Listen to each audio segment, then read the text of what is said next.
अब हम शुरू करें छी। सबसे पहले अहाँ सब एआई के मतलब जान लिया। त एआई के मतलब मशीन के दिमाग देनाई होय छै।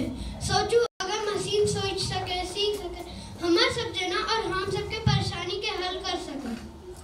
अहाँ सब कहियो न कहियो गूगल से किछ पूछने हेबै, या कोनो गाना बजाबे लेल कहने हेबै, या कोनो जानकारी प्राप्त करे लेल कहने हेबै। ई एआई ही होय छै। यहाँ सबके बात सुनते और समझते और जवाबो देते।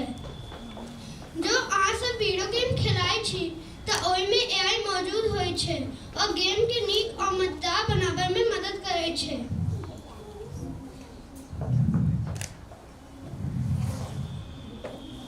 ई हम सबके जीवन का आसान और बेहतर बनावे वाला सुपर हेल्पर छै। लेकिन सबसे मजेदार बात ई छै कि एआई के इंसान बनाबै छै। वैज्ञानिक और इंजीनियर एकरा सिखाबै छै कि कैसे की काज करबाक छै।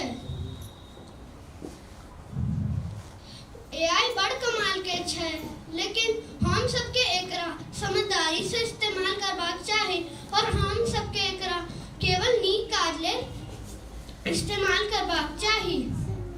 केकरा पता छै एक दिन अहाँ सब अपन एआई बना लिया जो दुनिया के समस्या दूर कर सके।